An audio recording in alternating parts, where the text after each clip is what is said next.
มันดูอากาดูปืนสั่นของหูสนิทเกิดเหตุดวลปืนกันอยู่บ้านปากทางเมืองสีโคตรบองนครหลวงเวียงจันทร์สดฮอนเลยทุกคนปั่นสงครามมาเลยทุกคนเสียงปืนบุ้มบั่มบุ้มบั่มไปเบิ่งคลิปกันเลยทุกคน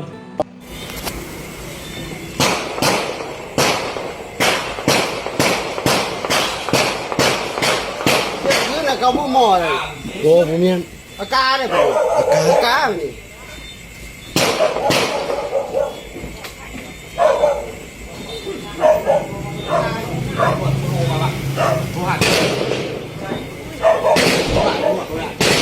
ลบก่อนอากาเนี่ยน้ำจับ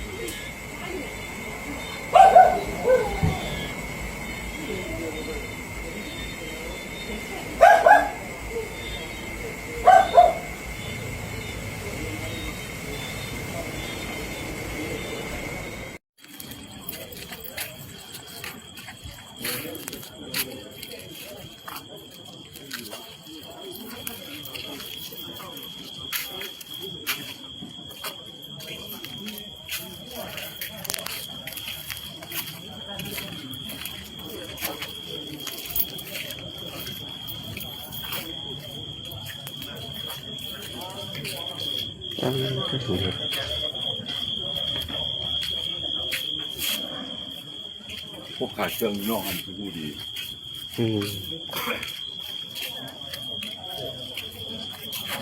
พออยากหัวมันเสียหายจากคันมันจังเลยจริงอันนี้คนละผู้มี นี่เนาะ อันนี้อันนี้เนาะ อันนี้เบนนี้เดี๋ยวนี้เดี๋ยวนี้จะมุน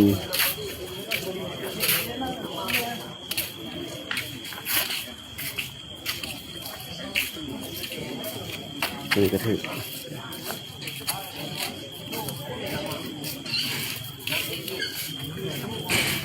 กระมุน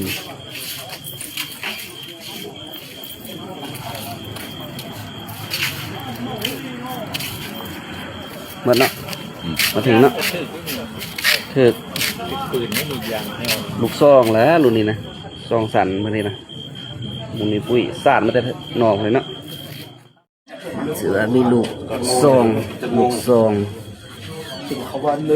มันดูอากาดูปืนสั่นของหูสนิทจะมีหัวใดบุ้งมันดูอากาซอง